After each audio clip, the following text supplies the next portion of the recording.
PTI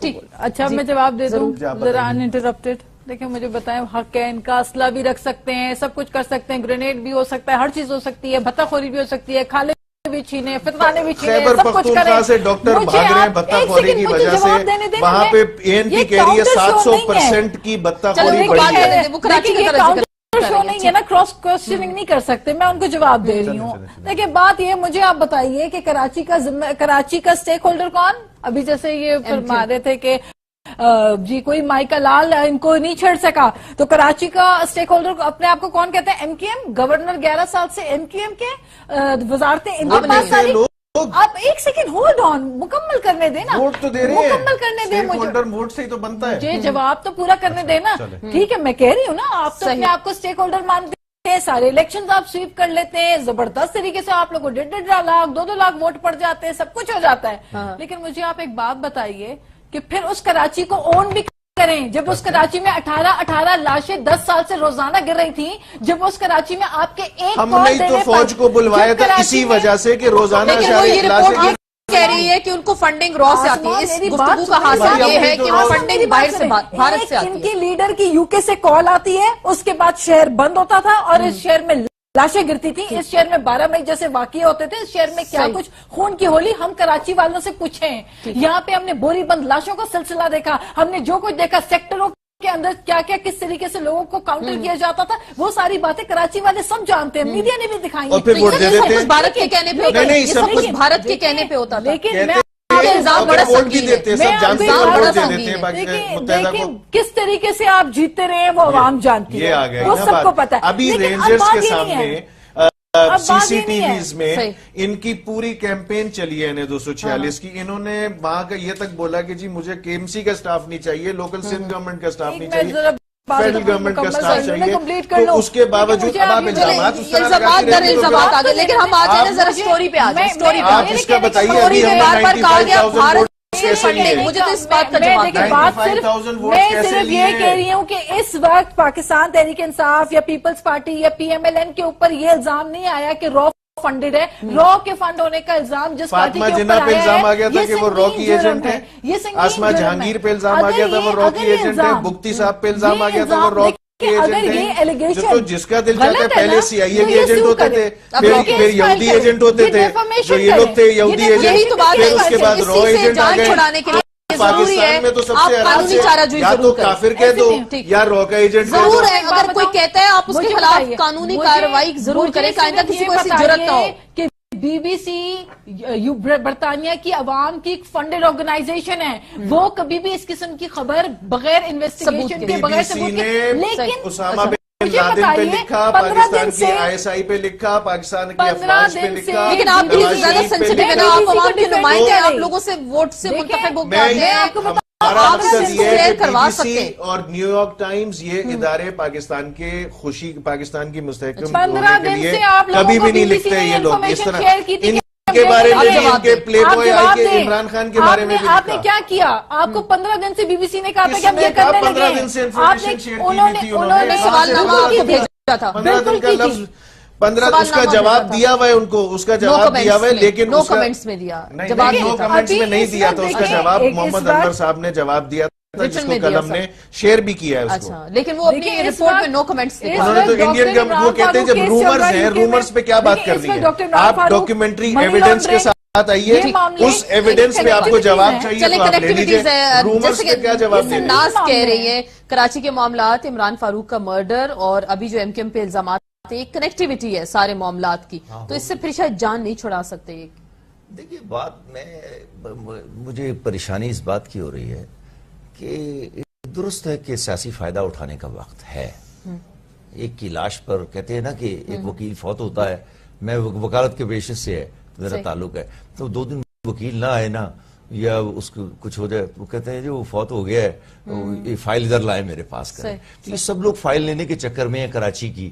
اب جھگڑا پتہ کیا ہے, کراچی پہ قبضے کا بالکل, اس میں کوئی شبہ نہیں ہے میرے ذہن میں, اور میرے والدین کا تعلق مشرقی پنجاب سے ہے, میں آپ کو بتانا چاہ رہا ہوں. تو کوئی بھی فنڈ کر سکتا ہے آپ کو. یہ اس وقت ساری جو کوشش ہو رہی ہے, سیاسی تحریک چل رہی ہے, چاہے وہ میاں صاحب کی حکومت کی طرف سے ہو, عمران کی طرف سے ہو, کسی ادارے کی طرف سے ہو اور بی بی سی کے ذریعے مقاصد حاصل کرنے کا جو منصوبہ بنایا گیا وہ تو 100% یہ تھا کہ چونکہ اس ملک میں کسی بھی ادارے یا شخص کی زبان سے نکلا ہوا لفظ لائق اعتبار نہیں ہے، لہذا انہوں نے بی بی سی کا لفظ استعمال کیا۔ ایک بات ذرا بی بی سی کے متعلق میں کرنا چاہوں آپ کو، اس ملک میں یہ ایک سیاہ ایک خوفناک عقیدے کے شکل بھی یہ بات اختیار کر چکی ہے کہ بی بی سی کو قابل اعتبار ادارہ ہے۔ 9/11 کے بعد بی بی سی نے یہ کیا تھا، 65 کی جنگ میں لاہور پہ قبضہ کرا دیا تھا ویسے لوگوں نے، لیکن 9/11 کے بعد انہوں نے یہود براق اسرائیل میرا بین الاقوامی معاملات پہ تجزیہ کرتا ہوں تو یہ واقعات میرے ذہن میں ہیں، اس سے انہوں نے انٹرویو لیا بالکل اس واقعے کے چند منٹ کے بعد، اور اس کے بعد انہوں نے یہ کیا کہ اس کو 24 گھنٹے تک اس سے چلا kill these Muslims۔ یہ ان کا سیاہ ماضی ہے، ایک پائریٹ آئلینڈ کا جس کا نام انگلینڈ ہے، جس کا نام ہم بڑی عزت سے لیتے ہیں، انگلینڈ اور جمہوریت، اور کیا یہ لوگ انسانیت کے سفاک ترین دشمن اور پہلی اور دوسری جنگوں کے ذمہ دار لوگ ہیں جن کے متعلق آپ حوالہ دے رہی ہیں۔ لیکن ہمارا سوال یہ ہے پھر بار بار ہوگا کہ اگر ایک کریڈیبل جماعت پہ اس طرح کے الزامات ہیں اور اس طرح کے الزامات بار بار دکھائے جاتے ہیں جس کو وہ یہ کہہ رہے ہیں کہ میڈیا ٹرائل میں، تو کیوں نہیں ان کے خلاف ایسی کارروائی کی جاتی کہ آئندہ اس طرح کی رپورٹنگ سامنے نہ آئے؟ ایک فکرہ صرف اتنا فکرہ یہ ہے، دیکھیں سیاسی جماعتوں کے ساتھ کوئی بھی ہو، اس وقت مجھے کسی کے ساتھ جب آپ ایک مسئلہ کھڑا کر دیتے ہیں تو اس کے نتائج کچھ عرصے تک تو اس جماعت کو بالکل اس میں مزید ہم بات کریں گے، ایک بریک لے لیتے ہیں، بریک کے بعد دوبارہ ملتے ہیں۔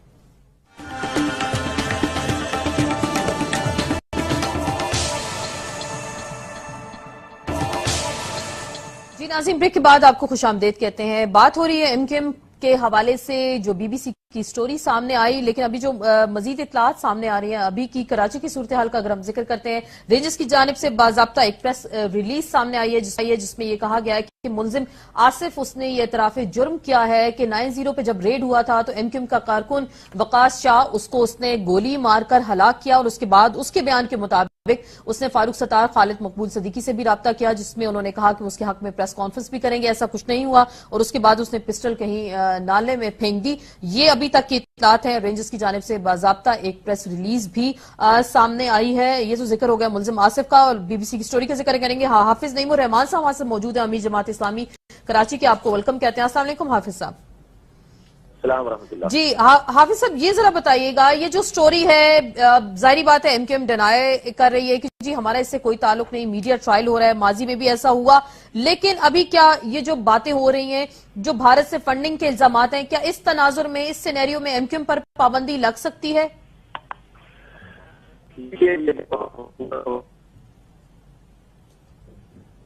صورتحال جو گزشتہ 2-3 دہائیوں سے کراچی میں رہی ہے، جس میں ایک بار نہیں کئی مرتبہ اس طرح کے تمام شواہد سامنے آئے ہیں کہ ایم کیو ایم کا انڈیا سے براہ راست رابطہ ہے، اور میں تو چلیں ان شواہد کی بات نہیں کرتا، اور جس کو ٹیبل سٹوری کہتے ہیں اس پہ میں نہیں بات کرتا، میں تو وہ بات کرتا ہوں جو الطاف حسین صاحب نے انڈیا جا کر خطاب فرمایا تھا، اور انہوں نے کہا تھا کہ یہ جو تقسیم ہند ہے یہ تاریخ کا سب سے بڑا بلنڈر ہے۔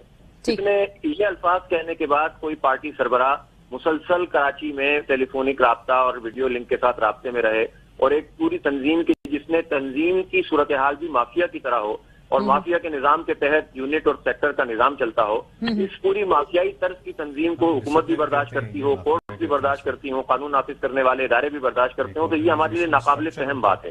اس لیے میں سمجھتا ہوں کہ کل نوٹس نہیں لیا تو آج نوٹس لینا چاہیے، اور اس پوری تنظیم کو میں یہ نہیں، یہ جو بعض لوگ یہ بات کہتے ہیں کہ سیاسی تنظیم الگ ہے اور عسکری تنظیم الگ ہے، ایم کیو ایم کی جو پوری اٹھان ہے، ہم تو کراچی میں رہنے والے ہیں، ہم نے تو لمحہ بلمحہ اس کو آگے بڑھتے ہوئے دیکھا ہے کہ ابتدائی طور پر لوگ اس میں ساتھ آئے، لیکن انہوں نے فوراً جو اپنا تنظیمی اسٹرکچر بنایا وہ بھی مافیائی طرز کا تھا۔ یہ حافظ نعیم الرحمان صاحب آپ کیا کہتے ہیں؟ کیونکہ سراج الحق صاحب نے آج کہا کہ کراچی پاکستان کی شہرگ ہے اور یہ سب دشمنوں کے ہاتھ میں، تو اشارہ ایم کیو ایم کی جانب وہ کر رہے ہیں؟ ظاہر ہے کہ جو دیکھیں نا، یہ میں نے تو اسٹوری نہیں بنائی ہے، یعنی بی بی سی نے بنائی ہے نا، جہاں پر 6000 ووٹ لینے والے وہاں پہ کراچی کی کیا ریپرزنٹیشن کریں گے، کیا بات کریں گے یہ کراچی کے حوالے سے؟ ابھی این اے 246 میں بالکل کلیئر